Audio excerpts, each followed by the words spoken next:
Hello, everybody, and welcome back to the I Am 1-2 podcast with your host, Christopher Cohn. With us in the studios, as always, is the master controller, the man with the plan. Dan is in the studio running the show over there. How you doing today, Dan? I am doing great. Now, this is actually one case where running the show is a good thing in recovery, because if we didn't have you, we wouldn't have this show. Running the show. And again, every week, I can't say enough about Dan and how much work he's doing for this podcast. You guys don't understand how much it takes to put all this together, edit it, get it formulated, get it uploaded, get all the titles on it. My God, this man is working himself to death for us. So round of applause for everybody out there, for Dan the man. Thank you so much for helping us.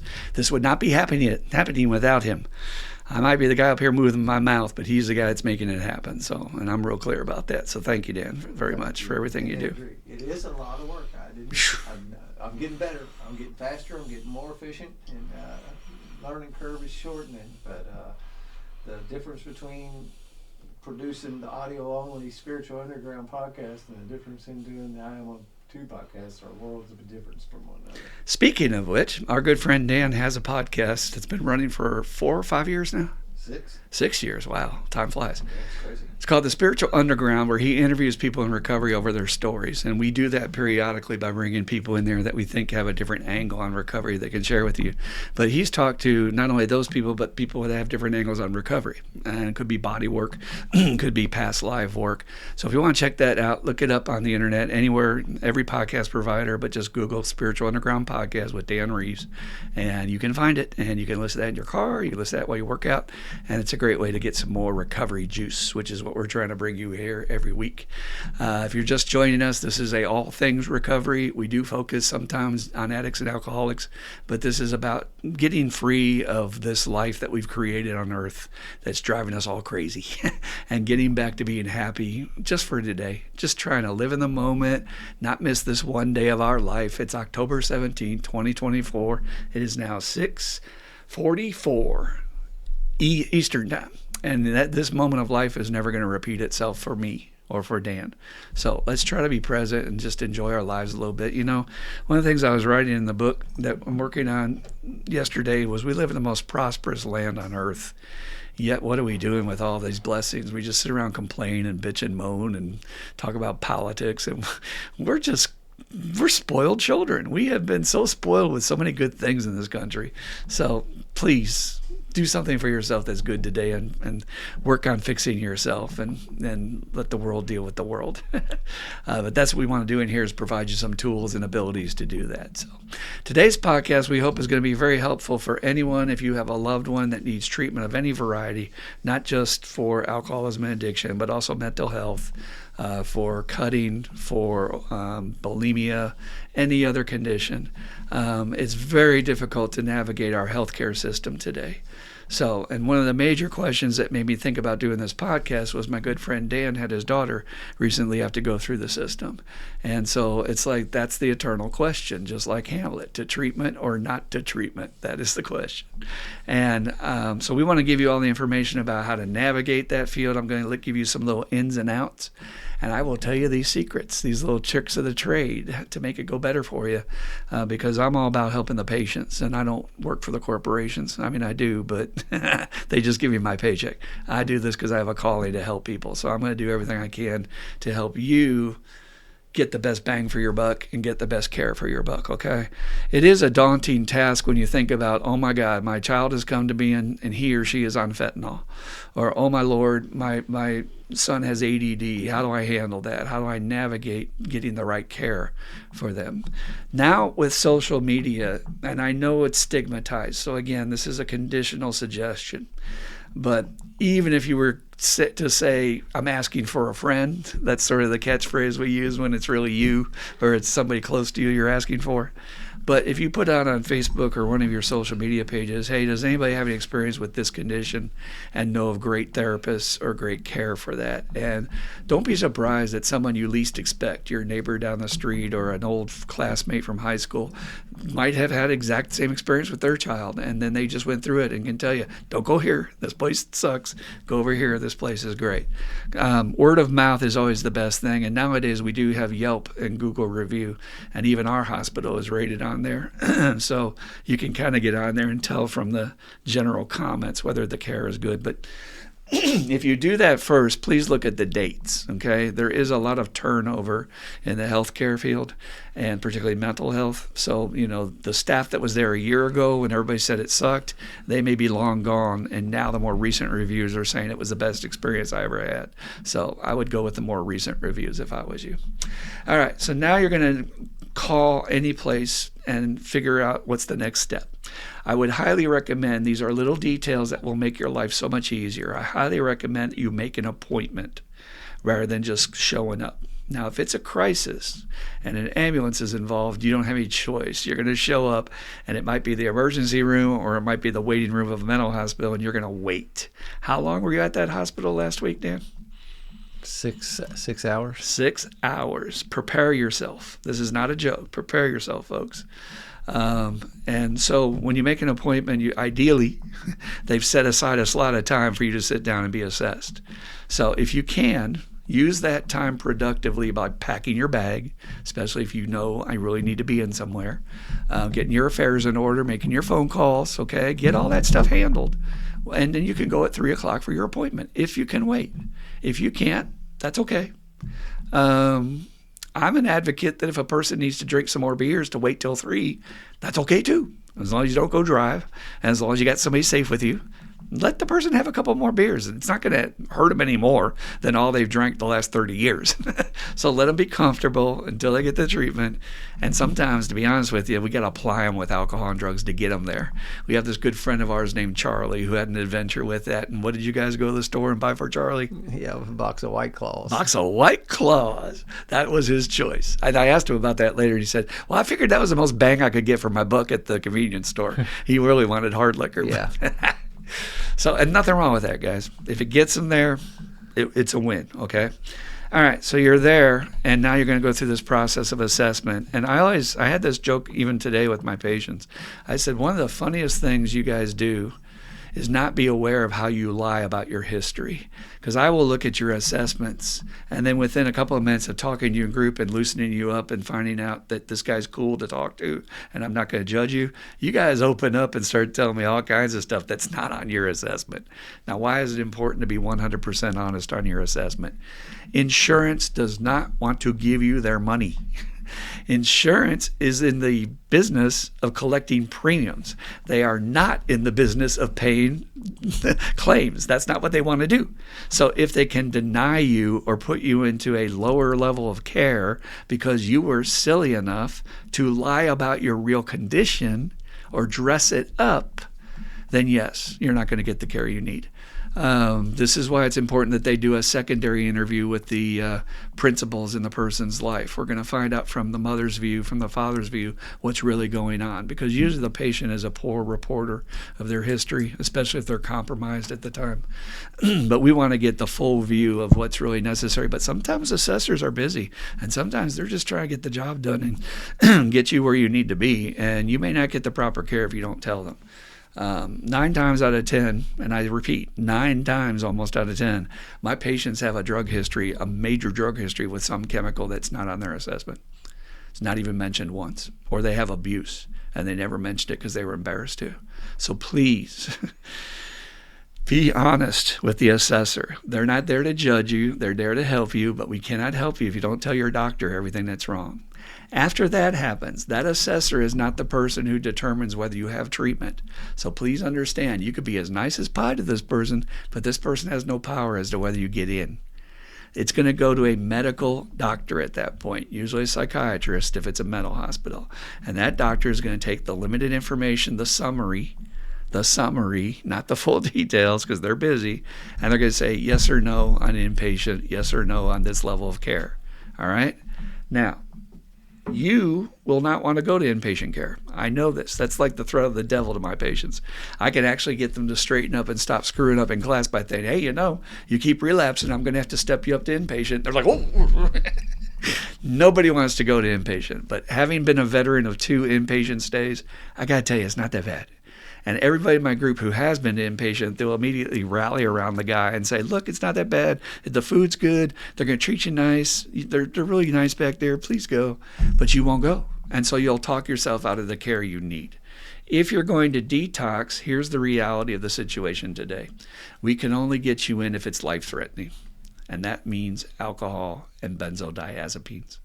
Benzodiazepines are depressants. They're the same drug as alcohol, and it means Xanax, Klonopin, Ativan, all that class of drugs. Why? Because you can actually die coming off them. If you're at home alone, do not detox yourself off alcohol. You can die in that process, and it's an instant death. You don't get much warning.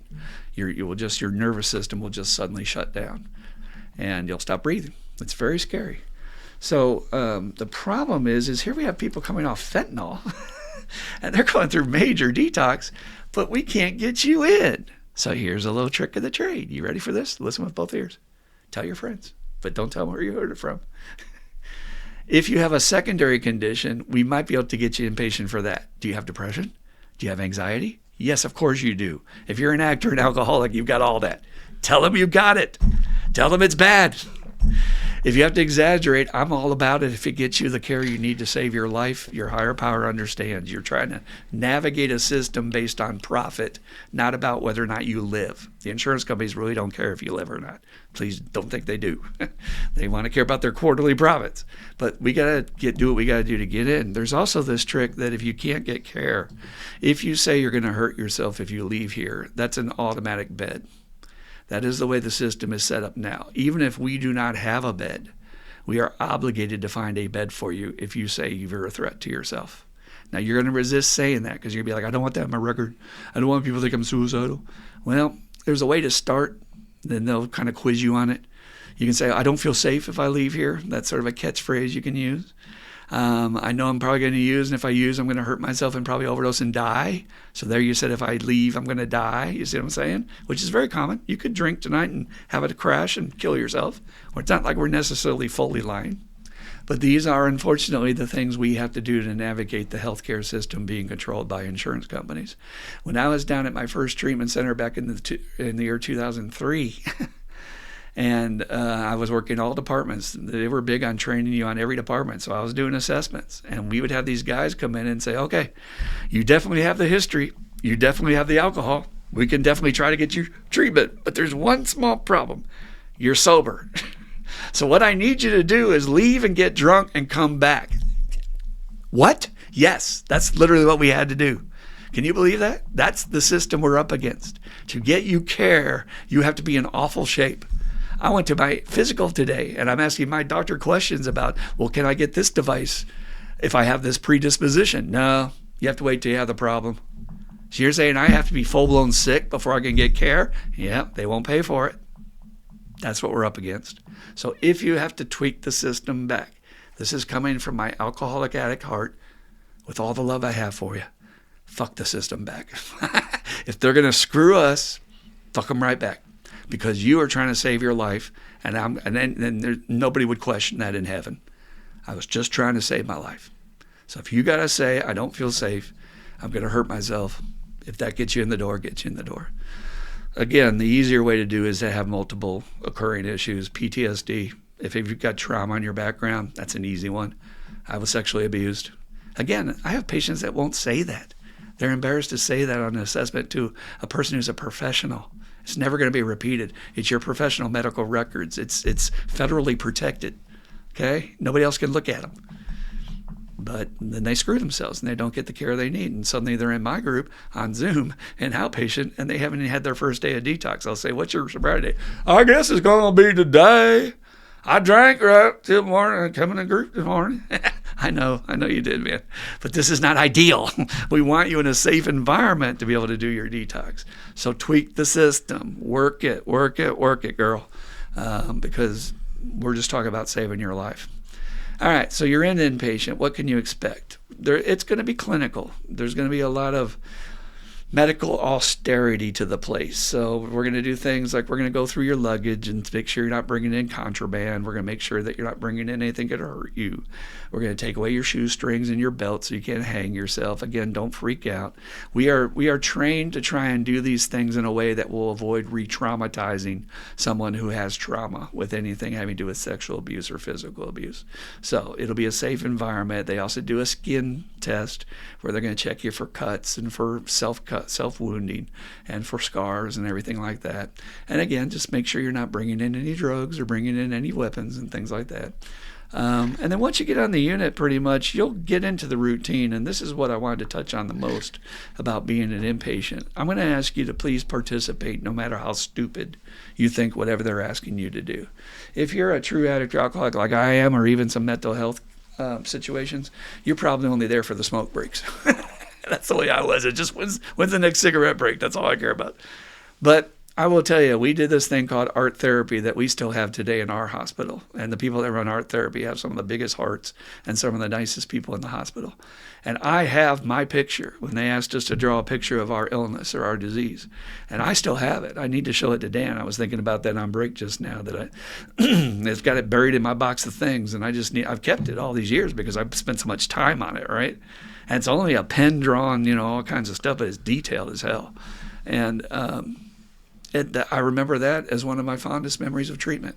Yet it would have been something that I would have said, well, that's just dumb. Why are we doing that? That's stupid, Now, here's a stupid thing they let us do back in the day that they would not let you do now. We do have PE, where you can go and shoot baskets, or you can just sit and be still if you want, or you can do yoga or whatever you want to do for physical activity. But we would play dodgeball in our treatment center, and I think that was a horrible idea. You got a bunch of angry addicts working out their resentments. I'm going to nail this guy, and people were getting hurt. And I think the counselors were all, not counselors, the techs were all sitting there laughing and stuff. You would not do that today. This was 1984 when that was going on. So you're in there, try to get everything you can and ask questions. What you'll find is that the staff is so busy, and because understaffing, because of lack of decent pay, because we don't prioritize health care in this country, you may never see your counselor, or you may never see your doctor as many times as you're supposed to. And I remember Dan telling me about this recently. You can talk about this later. And you're paying good money for that. So you demand your money's worth. You ask to see people. And when they're there, you make them put down their cell phones and you ask them questions. Now, with psychiatrists, it's a little bit tricky. Because if you want to know who the head honcho is in the hospital, it's the psychiatrist. It ain't your poor little social worker. So the doctor, if he's on his cell phone, is like, he's going to do what he's going to do. They have the ultimate control, and it's really hard to get a good psychiatrist and to get someone that knows what they're talking about. So again, be a little bit more patient with them. Not that they deserve it, but just the way the power system is set up. One other thing about inpatient care: make friends, not relationships. Expect that most of the people who leave the treatment center are going to probably relapse within the first few minutes of leaving there. So be very careful about making plans to meet with them right after treatment. Or maybe they're not there in the first place to get sober in the first place, and they're going to drag you right back to hell with them. So be very cautious about the relationships you make in inpatient. Someone recently in our groups was saying something about getting together with a bunch of people from their inpatient group, and their sponsor was like, ooh, I don't know if that's a good idea, man. Be careful. Don't get too close to these people. Just because the nature of illness, very few people are going to make it out. Also, beware if people are not following up with any care. This should probably be your most primary thing you're working on while you're in inpatient. Not probably, it should be your most primary thing. What is my aftercare plan? What is my aftercare plan? What is my aftercare plan? We are taught as physicians that your discharge planning should begin upon admission. You hear what I'm saying? So from the minute I'm looking at your chart, I'm already going, all right, we're going to need some one-on-one therapy. We're going to need some IOP, blah, blah, blah. And I'll write that on the treatment plan. Any good therapist will. But talk to them about that. Say, what's my plan? What are we doing? What's my plan? What are we doing? Because they will dump you off. And then I've had patients come and say, well, nobody told me y'all had an outpatient. And I'm like, really? That person needs to be fired. But they're human. They made a mistake, or they were too busy. I'm telling you, things fall through the cracks in every hospital. Talk to anybody that's gone to a hospital for a medical condition. They got an infection. Things happen, right? So I'm warning you, be proactive, ask questions, and constantly ask, what's my aftercare plan? What are my options? What does my insurance pay for? Blah, blah, blah, blah, blah. And let me back up a little bit about the not insurance situation. For those of you who think, well, I can't go because I don't have care. Believe it or not, sometimes if you don't have options, you can get some of the best care available. It all depends on your state laws, and it all depends on your hospital's mandates. At our hospital, we take Medicaid and Medicare. Passport is our state, her insurance. And those people get excellent care. Like, they get better care than the people paying top dollar through a major corporation. So don't assume just you don't have care that you can't go get assessed. Usually in most places, assessment is free. Sometimes they might charge you a nominal $50. At our hospital, it's free. And most places are open 24 hours for that if it's a real deal big facility that you can go in any time for that. So don't wait if you're in crisis. All right, so you're going to discharge. Now what are your options? Now you're going to have these options called stepping down. The way it was explained to me is you don't want to have this birdie that has just come out of the egg and it's just hatched and it's trying to spread its wings, but it's still wet. Last thing you want to do is kick it out of the nest and say, fly! And that thing's going to go down to the ground. We see this happen all the time with people that say, I don't need that, I'll be all right. We had one of our friends, Shane, that we hope to have on the podcast soon, who he might tell this story himself, but he wrote on his last papers, I'm a winner and I'm never going to be here again, and thank you for everything, but I'm just never going to be here again. And his doctor wrote back, practice humility. And that actually helped him to follow up with aftercare and go to outpatient care.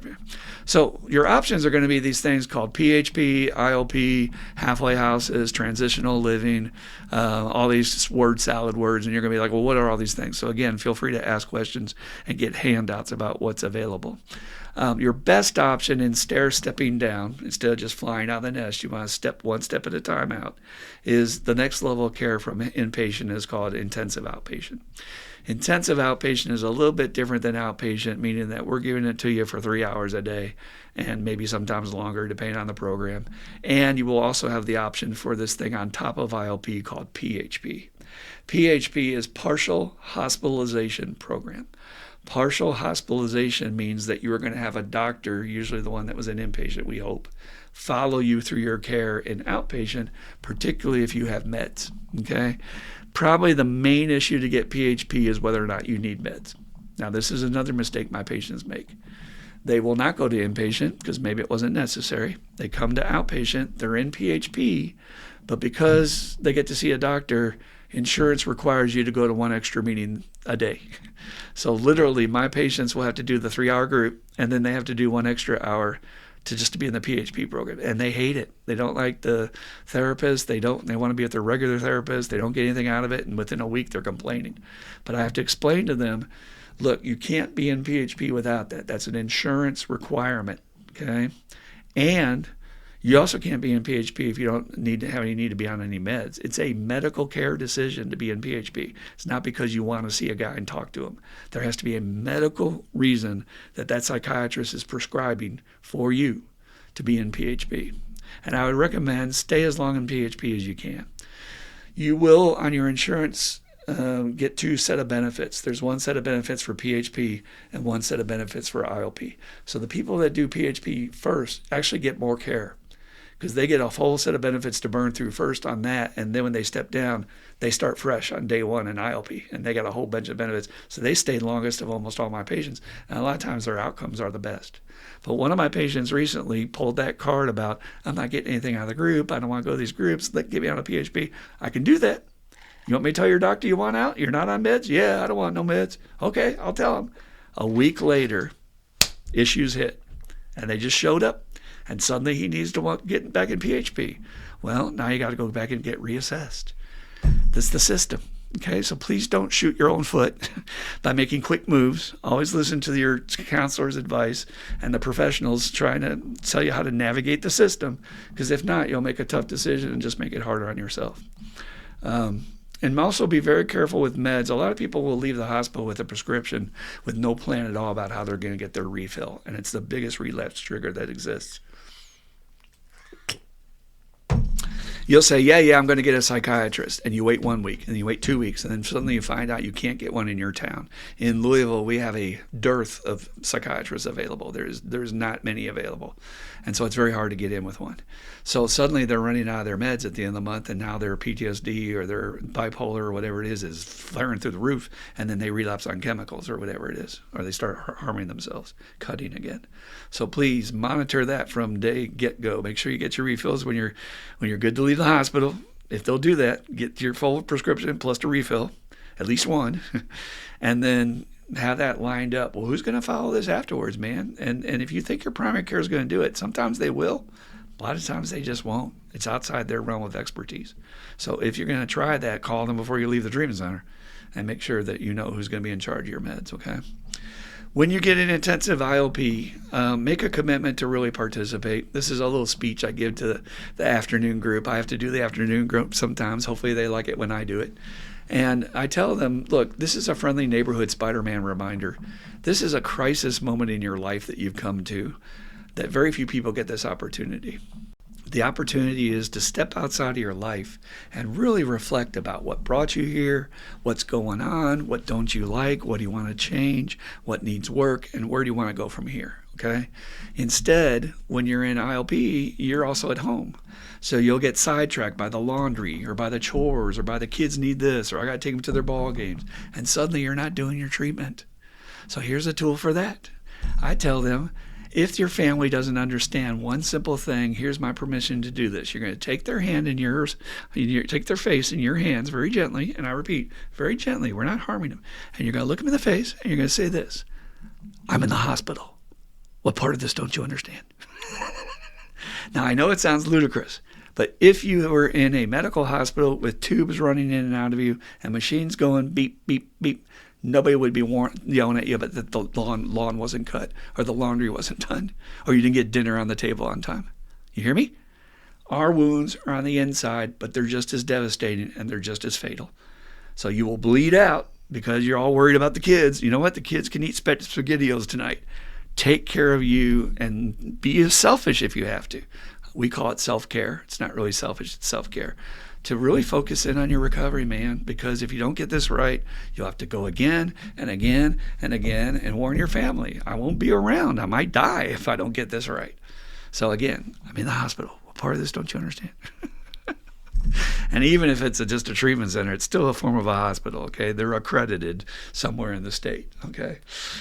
All right, so you get out of there and you're like, what do I do now? A lot of times our living situations need to be looked at about whether they're safe or not. And we have these things called transitional living, and they go all the way from three-quarter house, halfway house to one-quarter house, and it gets very confusing.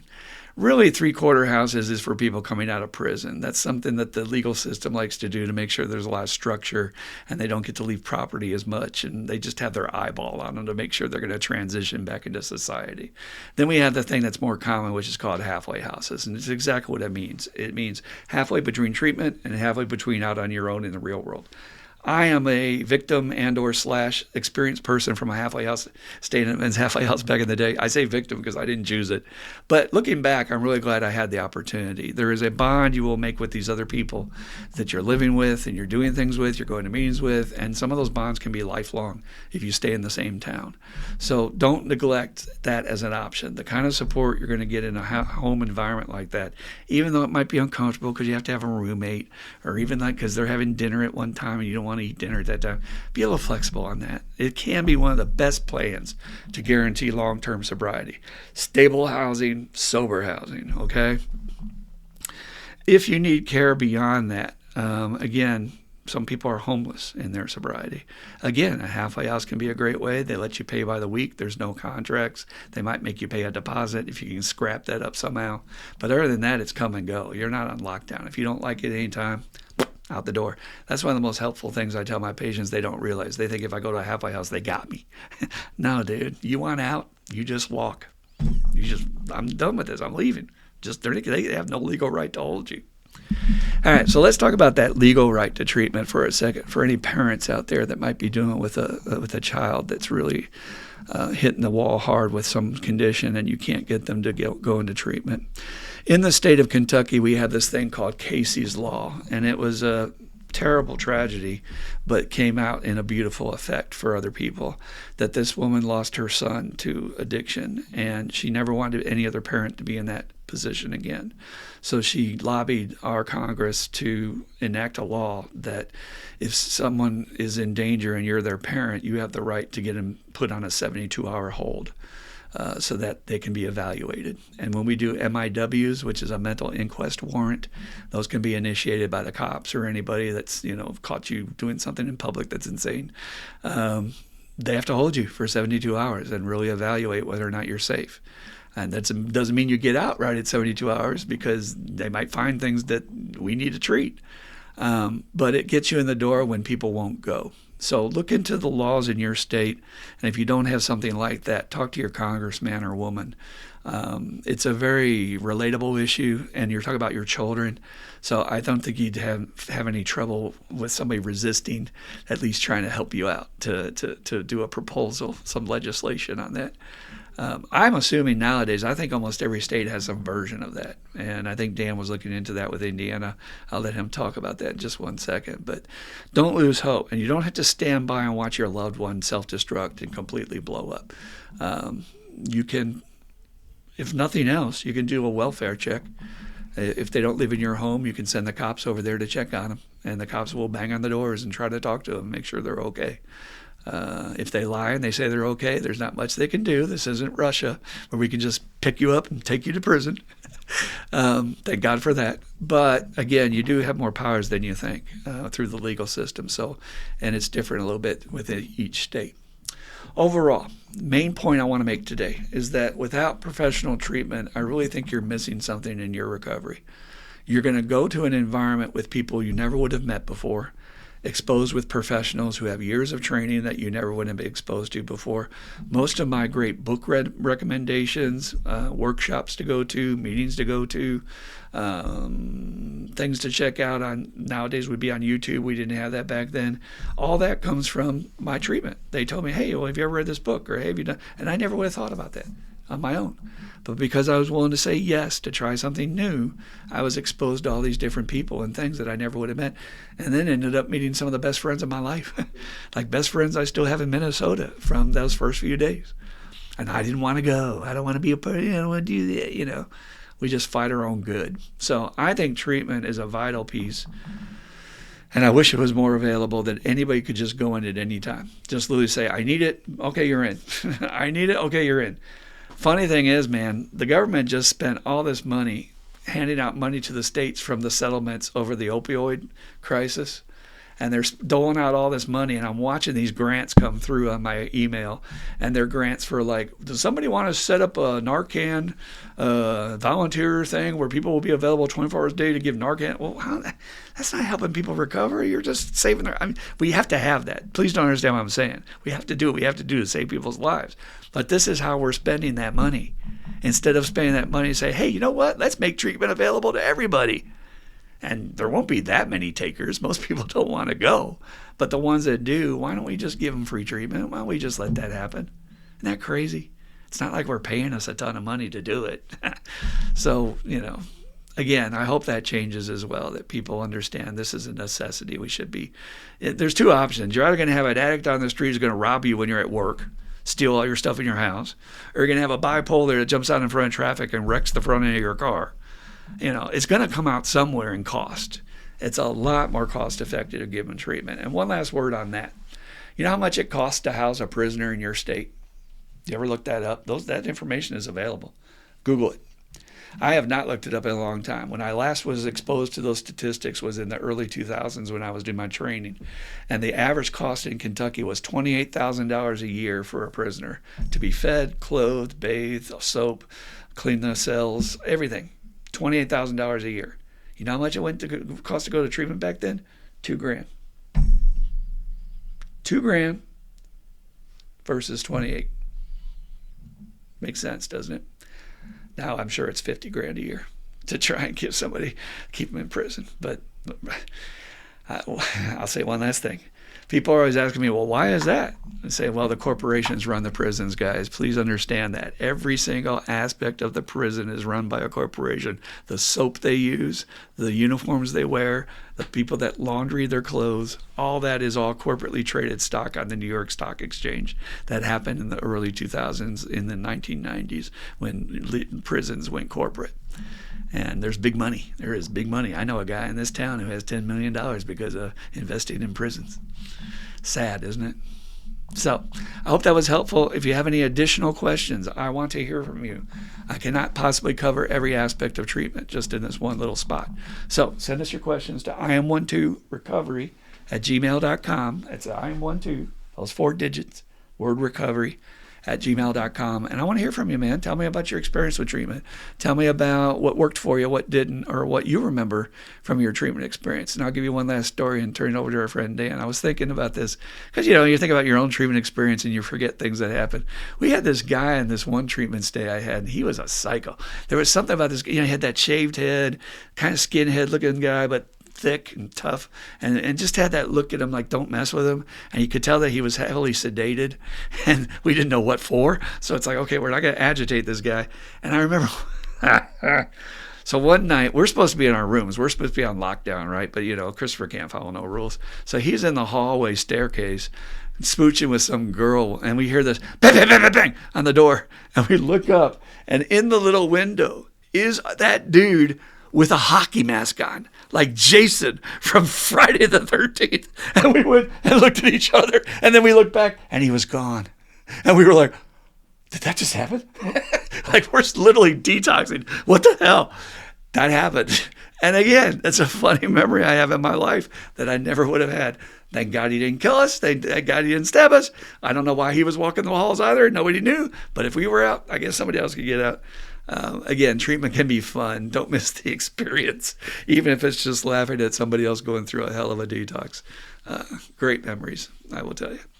So, Dan, what's your thoughts on this navigating, especially with you having to go through it recently as your poor daughter and having a child when you're trying to get them proper care? You just want to beat up people to get them the best care possible, right? Yes, right. You do. It is, and it requires a great deal of patience, and we did not follow the deal where we made an appointment. We picked up the girl and packed up some bags and went.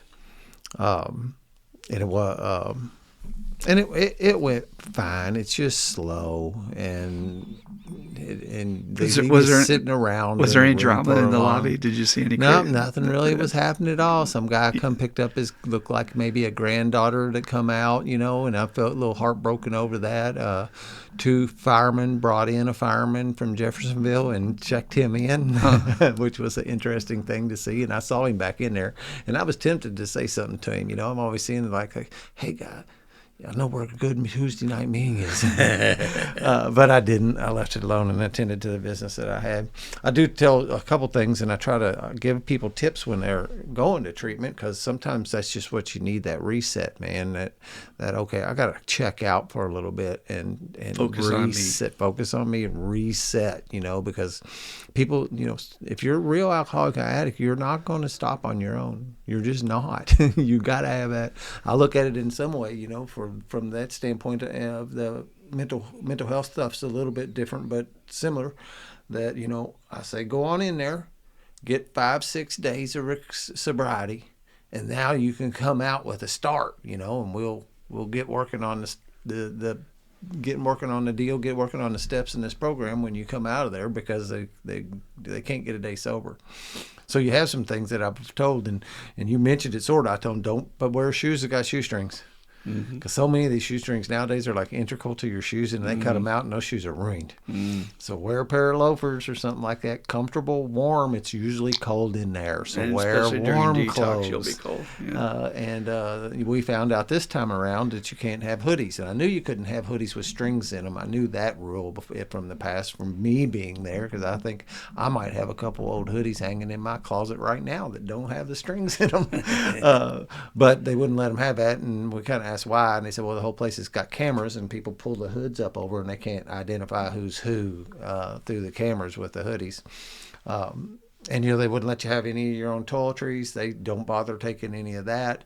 But what was the other thing? And here's one that's important too, and I don't know if it applies to everybody, but you're not going to have a phone in there. So on a piece of paper, write down the important phone numbers. Write down mom's phone number, sponsor's phone number, whoever's important to you, so that you have that. And you can get it. They will look it up for you if it's available while you're in there. But they're not going to know this person's sponsor's phone number. They might, like Carissa had access to mine and mom's phone numbers. They would give her that, because she got in there, and I got to thinking about that. I went, today nobody remembers phone numbers.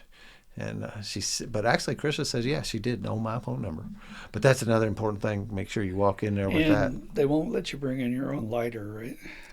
They won't let you have anything. Yeah, so they If usually you're have over, staff cigarette lighters, but they won't let you bring in your own right, lighters. yeah, no vapes, no none of that. They have a they give you a patch for your nicotine. Oh, If they you're won't even o- let you smoke anymore either? If you're over 21, you're allowed to have a smoke break Oh, now. okay. But if you're a vapor or some other nicotine, like that fireman was a dipper, because I heard him talking, and they said something, and they go, "Well, we'll give him a patch," and they go, "Oh yeah, he'll need a patch." Poor guy was looking so beat down and wore out while he was in there. Breaks your heart. Yeah, it does. It really does. But you know, the one other thing, and like in Chris's case, part of her thing is get her meds balanced. Get her in there so that she gets a Critical. few That's days one of to the show. main missions of inpatient is to see what the med situation is. Yep, and get in there. And she didn't get to see the doctor, and me and Mom made a thing about that, but it was a little bit too late by the time we were aware of it. She'd already been in there 4 days and hadn't seen the psychiatrist. And it's like, wow, man, what? You know, there had been communication somehow from the hospital to the doctor, stuff that happened, but he had not sit down and talked to her. And had I known that, I'd have been a louder alarm before that. Like you mentioned to me about that, though, weekends can throw a monkey wrench sometimes into the schedule. But on course with what's required by your state, and it's pretty much across the board, first 3 days they're supposed to do your psychosocial and your comprehensive psychiatric evaluation. And that's a must. It's like that is required to be done. So if they don't do that, you can lodge a formal complaint with that institution. I'm considering doing that. You know, this hospital stay was someplace around $5,000. And they maybe need to knock some of that money off. My copay was not that much. You know, thankful for insurance in that regard, but it was still, I want to do that because that's not right. They're going to need to show me otherwise. Mm-hmm. The social worker was blown away when Krista said that. What? Mm-hmm. Well, you know, that's not supposed to happen. He's supposed to see you when you get on the day you get here and every day. So she's the one that voiced it. If she'd have said, well, that's not unusual, you know, I wouldn't even know, you know. Well, when they say that, let me translate. And again, I'm here to tell the secrets to help you. I'm not here to be like a turncoat on my industry. We're human like anybody else. But when I'm telling you the psychiatrists run the roost, that isn't a personal resentment. I'm telling you the power they have. They'll get to you when they get to you, buddy. You know, they're supposed to do it by then, but they are like gods. Because why? The hospital cannot afford to lose their psychiatrist. Yeah. They'll go out of business. So they will bend over backwards to accommodate. And usually if the psychiatrist has another hospital they're working at, they've got their private practice. I mean, they are stretched, man. So I'm not hating on them for the amount of work they're trying to get done. But that also does not diminish what your daughter deserves, and she deserves the best care just as anybody else does. Right. Yep. So I would at least let somebody know, and least of all call human resources and lodge a complaint over the phone. Yeah, I am going to do that. I like how you said that. Or quality control. I'm sorry. Every hospital has a quality control department you would ask for. Who's your quality control officer? That thing about us not telling the truth, you know, it's the worst thing about, you know, we withhold and expect that you're going to help me when I didn't tell you the details, you know, I didn't give you the truth, and I'm going to stand there and want you to help me after not giving you the facts about what's going to take to do that. That line, I just went over it with a guy last night, and I talked at length about that, why that's one of my favorite lines in the book. Sometimes he may tell the truth, is that we don't. And like in my case here, Mom and Dad were there to clarify because she was doing that dance of trying to pretend to downplay It's stuff, not that you know. bad. Yep. And it's like, yeah, you didn't. And I even said to her, I said, this girl sitting here talking to you right now, that is not the same girl that was available a couple of hours ago. This has come night and day, and the girl did get it, and I think she, you know, and I think they overall took good care of her, and she come out, and now she's getting a running start to make another go at getting healthy, because like you said, it's sick. She's sick. We want to get her healthy. My stays in treatment, the first time I did that thing, I went in there and they told me, they assessed me and they recommended inpatient, and I was like, well, how long's that? And it's like 5 to 7 days. And I was like, I can't do that, you know. And like in my head, the world would stop turning if Dan was put away someplace, and I really regret that today, you know. I should have just followed the directions. done what they said. That's the same thing I kept on telling Carissa every time she would ask a question. We're just going to do what they recommend. We're just going to follow their suggestions. We're going to let that professionals take the wheel, and we're going to let them do that. And then I had two other times when I was in 2014. I was in inpatient twice in that 1 year, and that was a bad year for Dan. And the flip side of it is it ended up being good. That was the end. Here I am 10 years later, and that's long behind me. And I know the second time I was there, I was starting to have too much fun in there. And it dawned on me while I was there. Yeah, I was starting to go, because you're getting 3 squares, you just get up and do what they tell you to do. It's really easy. It's really. Everything's you get laid to play, out for you. You get these little coloring sessions, and you sit and talk in group, and it's really easy. And I thought, I'm getting, and I also turned pro, right? Because I've been here before, so I'm telling the new people what to do, and explaining to them how to what you do here and what you do there. Which ain't a bad thing, but I was like, yeah, Dan, this is not. You're getting too comfortable here. That's when a good counselor will observe that if they're present. Like I said, they're overworked and overtaxed and hiding in their office a lot of times. We had the greatest techs and nurses, and I know some of the nurses. I see them around town at meetings, That's awesome. And some of them were 12-steppers. But a good counselor would see you and say, Dan, you need to focus on your own recovery. That's nice that you're helping them, but you're doing too much. The other thing you mentioned, too, about getting comfortable in treatment, my old supervisor, Todd, he would just go pick people and say, you're too comfortable here, it's time to go. And they would be like, and sometimes they just needed that little straightening up, like, you're here to do work, you're not here to be comfortable. This is you do your treatment. Yeah, it's an opportunity to hit the reset button. And that's a scary place when people do get comfortable with treatment. That means that they've been, programmed by the system. They know how to work it. One other thing you mentioned that I wanted to talk about too is this idea that, oh crap! It went right out of my head. Do pay attention and take the time and make the appointment, and you could even call the place and ask them what you can bring and what you can't bring, and they'll give you guidance on what to show up with. We ended up, I knew that they were packing this big giant bag, and I was like, but we were heading there. I wasn't going to say anything that was going to screw that up. Chris was like, they're not going to let you have that vape in there, but and she was but I didn't say anything to derail it. I think you guys handled it very well, and obviously it worked. She got in and she got out. She's safe. That's the main point. Yep. Again, I know what it was. When you were talking about the people that lie in their assessment, they're not telling you the full truth. When I'm gauging you the first minutes in group, I know what I'm dealing with. I'm dealing with a person that's out of touch with reality and delusional. That's our main mental illness as an actor and alcoholic, because you cannot see the truth if it's right in front of your eyes. However, I will put you in a hierarchy as to who needs urgent care. So if you're going to sit there and tell me, I just smoke pot, man. I just got busted at a drug test. It ain't no problem for me. I ain't got no problem. I never had no consequences like some of these other people have. I'll be like, all right, you're not my priority right now. This guy over here, though, who's talking about the cops are looking for him, he's going to be my number one priority, and you're not going to get the care you need. Yeah. So you're shooting yourself in the foot. You're paying for this. And that's another thing I love to pull on them, too, when they get mad at me for some feedback. And I say, hey, just remember, you don't like what I'm saying, but just remember, you're paying me to do this. They go, arr.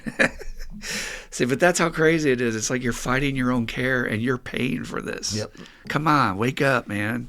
He's not doing this to bum you out or jam you up. He's doing this because he cares about you. He's trying to help you. That's what you're paying him to do. Yeah, and some people treat it like it's jail or something. It's like they're being punished. Stay away from the troublemakers, man. I know how appealing they are in treatment. The guys that set the fire sprinklers off and take food back to their rooms and start selling it to the guys. Hey, 10 cents for a Snickers. Please don't fall into that. It's attractive because it's like what it is. It's that fighting authority, right? So what'll happen is you'll start viewing the staff as they're the man, and so you guys will bond together as the little sick inmates. Okay, we're gonna fuck them back. We're gonna do our little thing. Try to resist that, because when that guy gets busted out, it'll tarnish your sobriety, and you just don't need that right now. Yeah. It's okay to sit from afar and enjoy the show. There's nothing wrong with that. Just don't get caught up in it and start running with those people, because they're gonna ruin your treatment. That person is obviously not serious about why they're there. Right. Yeah. Yeah. Krista enjoyed the therapy stuff, the activities. She talked at length about it, but she did say, yeah, they won't let us go outside. A couple of weeks ago, they was outside and some guy jumped the fence. That's perfect. Yeah. We are by probably one of the biggest highways in the state of Kentucky, called the Waterson, which gets expanded every few years. They're always working on it. I've forgotten how many lanes it has now. And literally, this guy jumped the fence, and they're chasing him across the Great Lawn, and he went across the highway at rush hour, man, with full traffic. Nobody was stopping. They're all flying by, and the text went, okay, I don't get paid for that part. Yeah, right. I'm not running out into that traffic. No way. Power of the disease, man. I'm going to risk my life to get out of here. And again, this is the place that's trying to help save your life. Isn't that crazy? Full flight from reality. Yep. So I hope that helps. Again, the nature of this podcast, we're going to cover different areas of all kinds of things. Next couple of weeks, I'm going to focus on some things that are more general for everybody. But these were topics I felt like, because of what Dan went through recently, I feel like there's somebody out there that needs this information to help navigate for your own child or for someone you love. Like, how do I help them? How do I help them? There are ways, okay? And again, I can't advocate enough for our programs, Al-Anon and AA. And Al-Anon is the sister program. It's not really, they're their own program. I say that lovingly, but really they're their own entity. That helps the family and friends. So if you'll go to those meetings and check it out, or some online meetings, just zoom in. Don't even have to turn on your screen, or just get the book. Al-Anon has their own book, and start reading about how to help them, but more about helping you, because you've been touched by their illness. And that goes for mental health too, guys. I find the dynamics as a therapist for the loved ones in terms of stress and resentment and hurt, it's identical what you go through with mental health issues and alcoholism and addiction, which are mental health issues. It's all the same stuff. So I hope that was helpful. Now we're going to transition into our question and answer period, where we take questions from you, the listener, about any topic you got. Like, what's your dog's name? What should you name your dog? Bring it to me and Dan, and we will decide. What do you think, dog? What's a good name for a dog? Right, we'll come up with one. You got to think about it a little bit? How about Ralph? And then when he goes rough, you can go Ruff, Ralph. Ruff. How about Steve? Yeah. Steve, a good name? Yeah. Steve? I've been around a dog all week called Parker. Parker. That's a pretty good name. Is it like a 16-year-old poodle? little miniature poodle. I freaking knew it. I could just see it. Can't see, can't hear. Parker. But the dog can smell. Oh, yeah? Yeah, the nose hasn't gone bad. Cause I don't trust little poodles, man. They'll bite you. I was worried. It was a little snippy when we first walked in. And I have a dog trauma. I've been bit by dogs too many times, and today I actually giggle at myself. For a while, I really couldn't see that until it dawned on me. Why am I scared of dogs?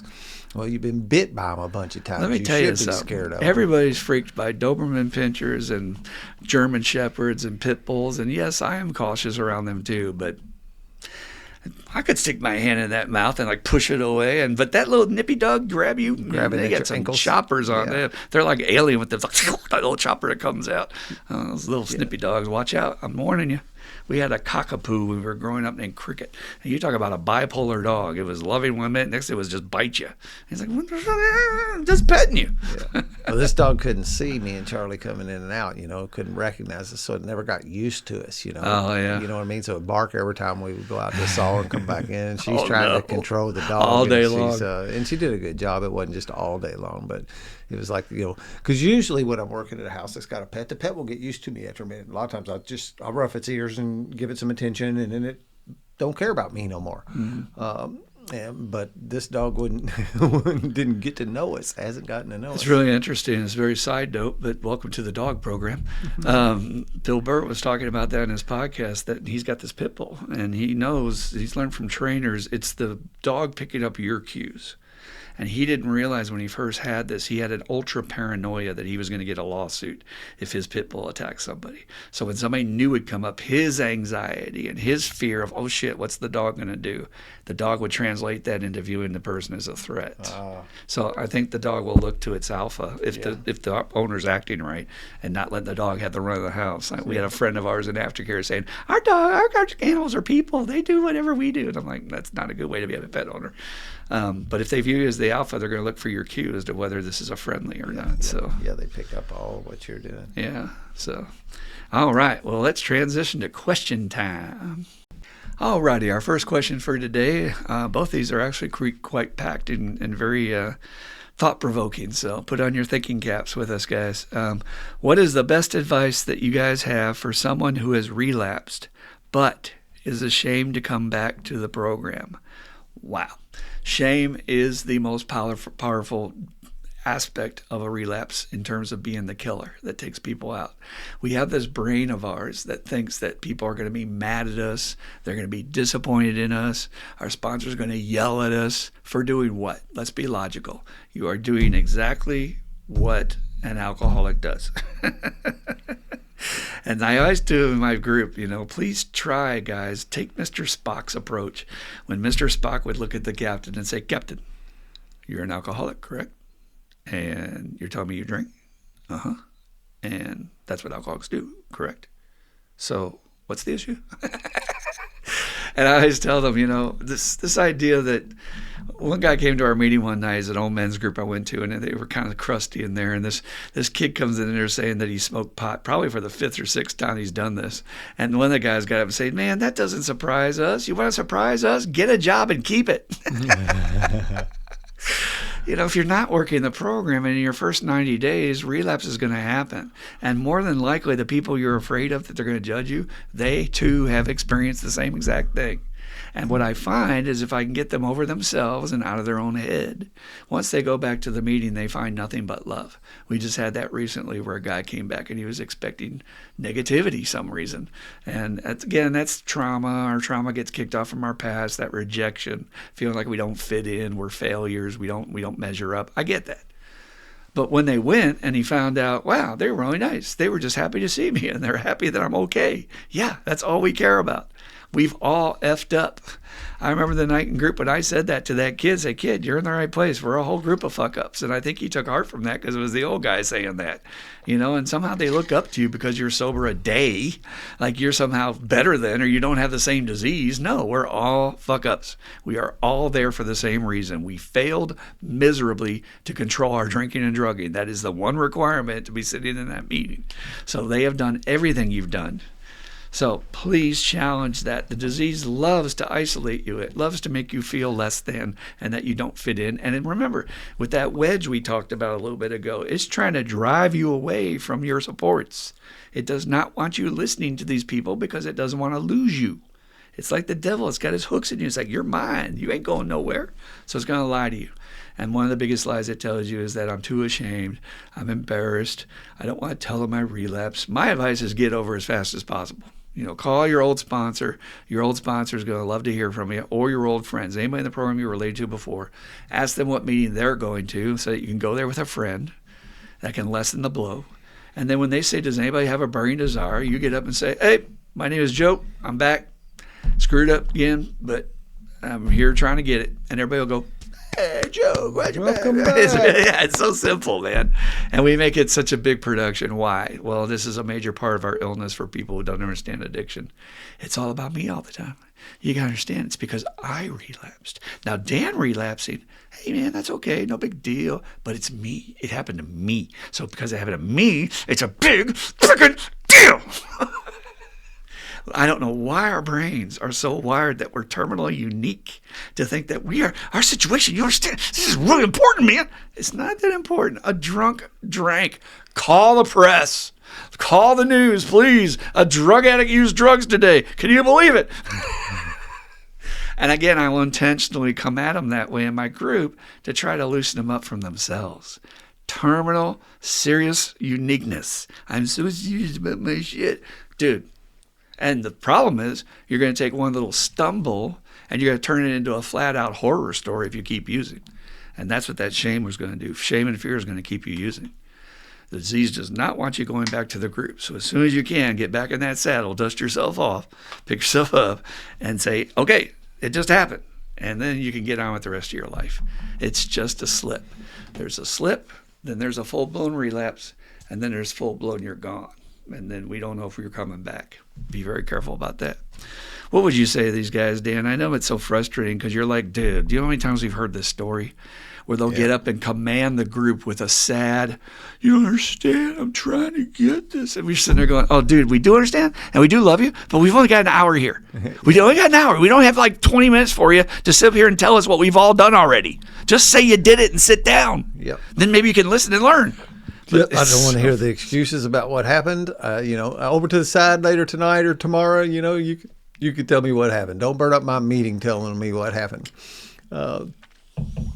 What happened was I got in the car and went to the liquor store. That's the bottom line of what happened. Yeah. And I'll tell you, man, I am forever grateful for the AA groups in New Albany that smiled at me and welcomed me back in every time and time again. It could easily run me off to my death had they not done that. And I was ashamed and I was embarrassed and everything, and I would walk in there and people would smile, happy to see me again. And they knew exactly what had happened. They hadn't seen me for a few months. You don't. That is what happens. As soon as you disappear, we know what you're doing.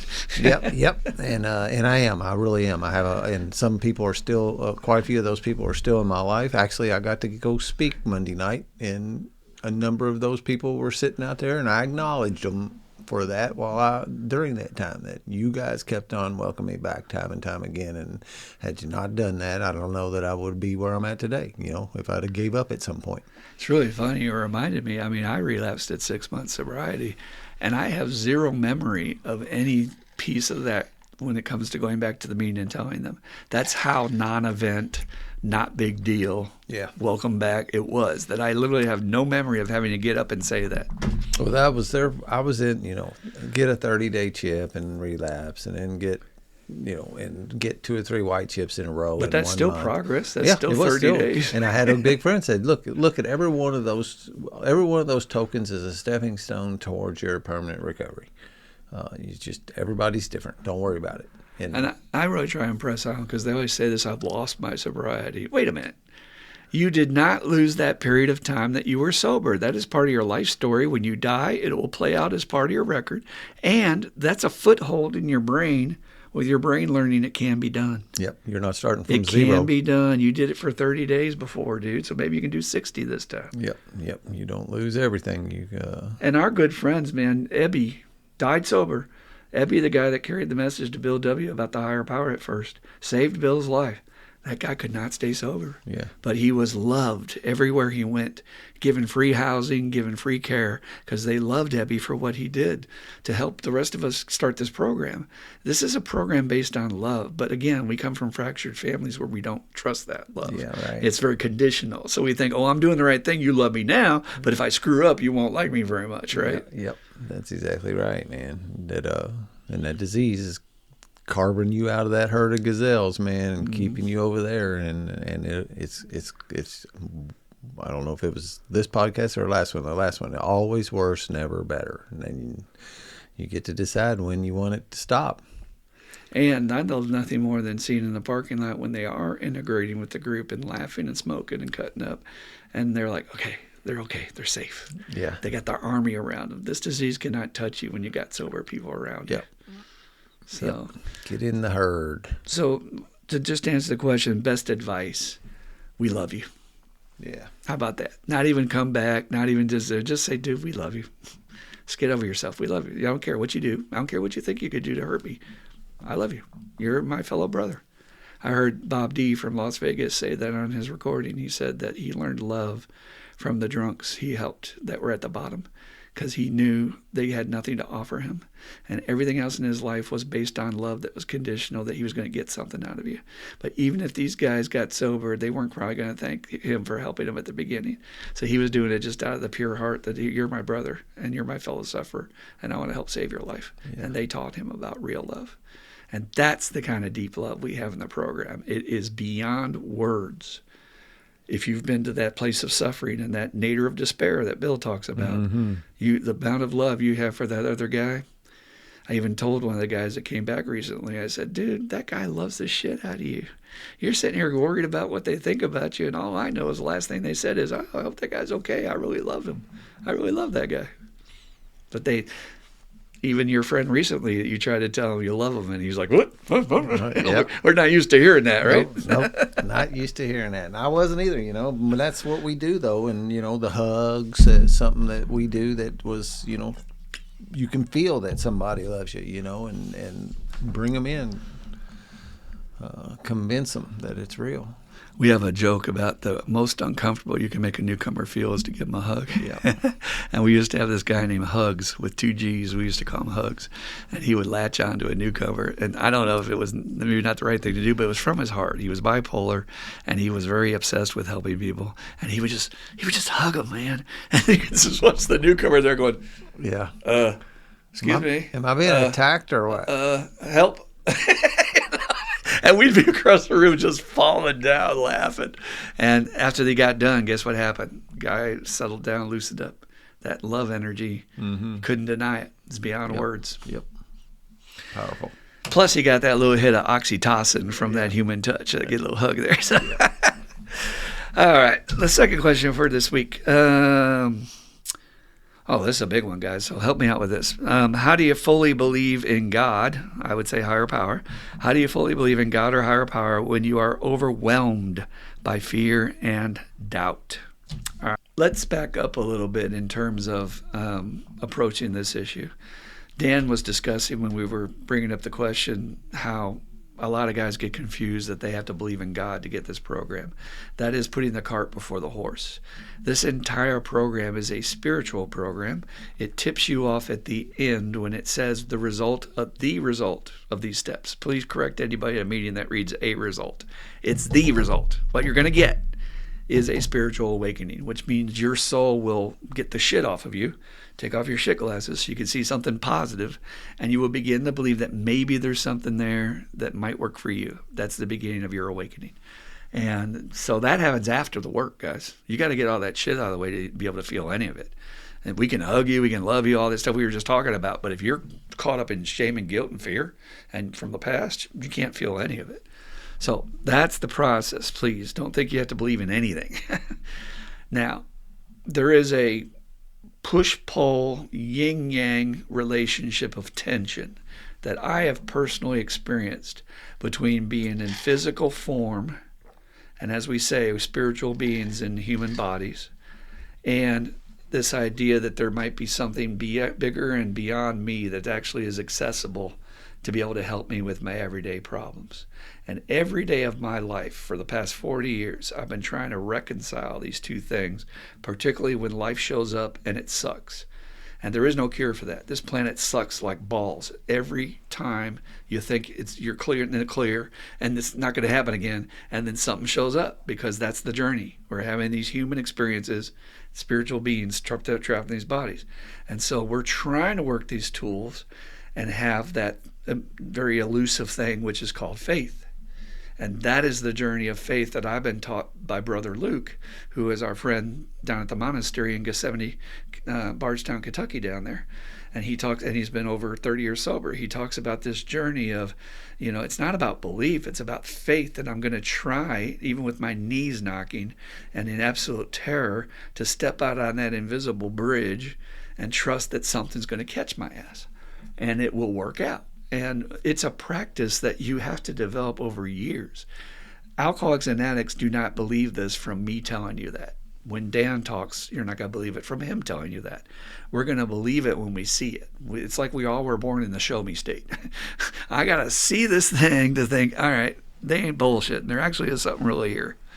And as I practice that faith and I walk on that invisible bridge and my weight is supported and I don't get drunk and my thing works out.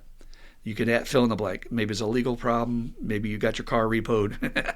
Whatever the situation is, but you just follow the road, do the next right thing, follow suggestions people are telling you in the program, and you're doing that on faith. And then when it works out, that's your moment to conclude and contemplate. that fucking, I don't understand. Okay, I still don't believe yet. You understand? I'm really staying away from this believe word guy. And fully. And fully. Oh, thank you. Because I want you to know at 40 years, I don't fully believe in Jack. You know what? Look at the world, for God's sakes. Where's any positive in here? So you're on this journey of practice to test it. And I'm totally okay with those terms of testing the power to see if it's there. I made a partnership deal with my higher power when I started. I said, look, man, I'll go to meetings. I'll get up off my ass and get out of bed and take a shower. But you have to work out everything else. That's 50-50. I'll put the feet underneath it. You handle my life, which meant my rent, my bills, my health, everything else. My legal problems, you handle it. And when I did that, and as things worked out, then I got a stronger belief, if you want to call it that. But again, belief is such a curious thing because you're going to go through seasons of your life that I want to do a whole podcast on, where sometimes you're more in the zone with the higher power, and times you think it's an entire sham. That's part of the journey. We weren't taught that in our churches. In our churches, we were taught true believers, and if you don't, you're works of the devil. Many of us. And it's not true. The journey of faith is... I don't know. It's like, I'm going to try, but I'm not sure. And that's okay. Some of the most spiritual people work that still. I remember when Thomas Merton, who's from Gethsemane, the famous writer, wrote, you can't have faith without doubt. So think about that. So you might be putting too high a bar on yourself about fully believing in God when you're overwhelmed. And when you're talking about fear and doubt, well, that's the first 90 days of recovery. Fear and doubt that it's going to work out. I'm afraid of what's going to happen, and I don't trust you guys, and I doubt any of this is going to happen. I'm just asking you to go on the walk. Put the feet underneath it, do what they're telling you to do, and then watch your life get better. And I know for a fact I watched Dan do that in his process. He wasn't believing a word out of my mouth. He was doing a good nod, like, oh, yeah, it's fine. Yeah. And back in the day, oh, this guy's crazy. He's been smoking too much pot. So what do you think about this gathering faith process and how we have to see it for ourselves? We're just not going to believe it out of a book or anything like that. Yep. I like to say, over time, the evidence piled up that developed my faith. And I still, and I will profess, I was just sitting here thinking, I'll profess a great deal of faith when I'm up at the podium talking, but the fact of the matter is there's always a little doubt back in there on occasion. Sure. You get some supposed bad news and, you look at or have a life situation that's not going your way. And it's like, well, where are you now kind of thing, but just keep on building it and keep on, I had to, like you said, keep my, for 10 years now doing the same thing, which isn't hard. There's never been a thing about this that's been hard from a standpoint of my participating in my recovery. It's just getting up and doing it. It's just staying in the game. And I have a giant list of things that I can remind myself with. I talk about my miracle list all the time, and it's a great thing to look back on when I do begin to get a little doubt and go, no, look at all this evidence that's been piled up before you. There's no way, the evidence is so deep, there's no way I can deny it anymore. And, I'm with you on that, fully. And I guess to echo what you said too, so many times I've had people do that, like stall up on their third step because they thought they had some idea that they needed to have this conception of God concrete before they could do the third step and what it calls for. And it's the last thing you need. You don't have to, you just do it. And the book says that the purpose of this book is to get you in touch with the power greater than yourself that can help you.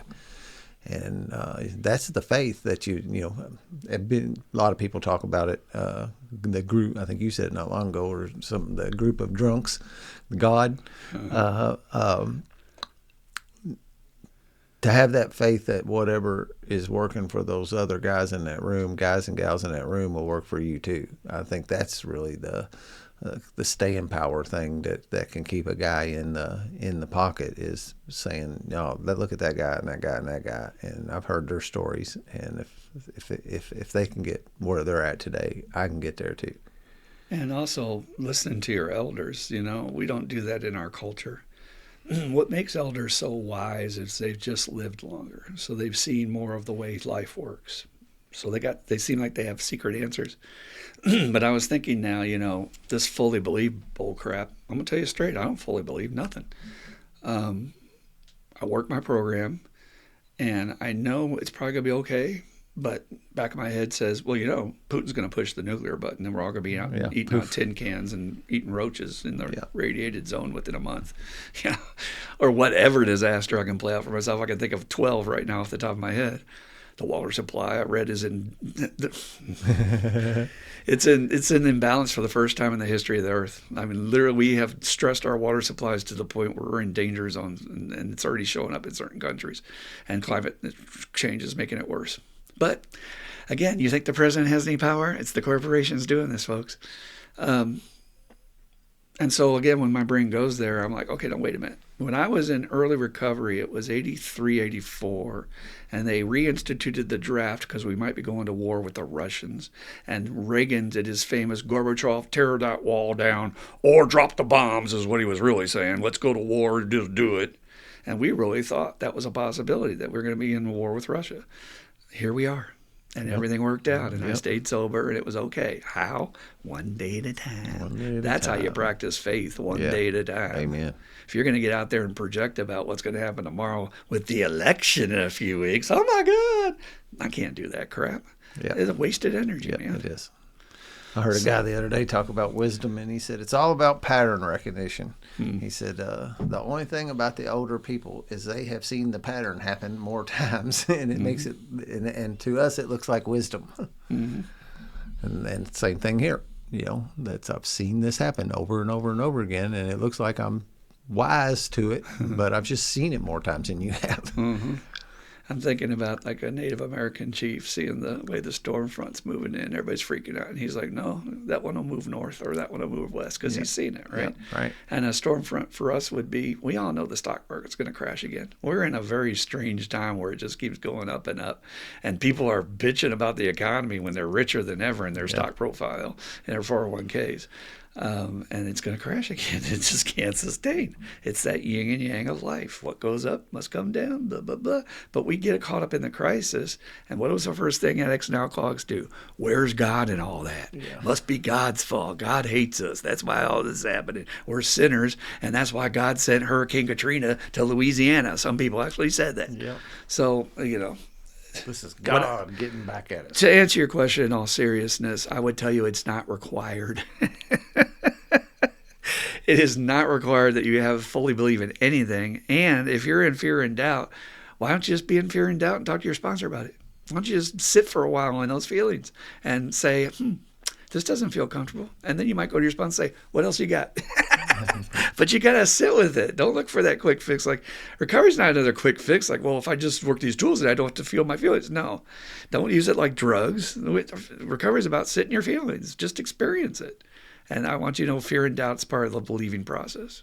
So these are great questions. And again, if you want to do a follow-up on us, please send us some more. But I talk to your sponsor about that fully believe. I'm going to guess your sponsor, if he gets gut level honest with you, is going to tell you, yeah, man, I woke up this morning in an utter panic thinking that, I don't know, the NFL is going to go on strike. I don't know. Whatever the hell you're going to worry about. But we'll find something. We will find something. All right. So you saw the way these people do it here, folks. They send in questions, and they do not have to be that big a deal. I see a lot of people tell me, I was thinking about sending a question, but I didn't know how to write it. And I started to write it, but then I had to put it down. Don't make it a book. You don't have to be fancy. Just say, what do I call my dog?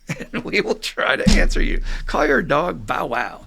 But seriously, we want to hear from you. We want to answer your questions. So send them to iam12recovery@gmail.com. iam12recovery@gmail.com. In the next few weeks, we're going to have our good friend LJ showing up on a podcast at the end of the month. So look for that. He's got a fantastic story, another miracle tale coming from absolute horror and streets to the miracle life he has today. You'll find it very inspiring.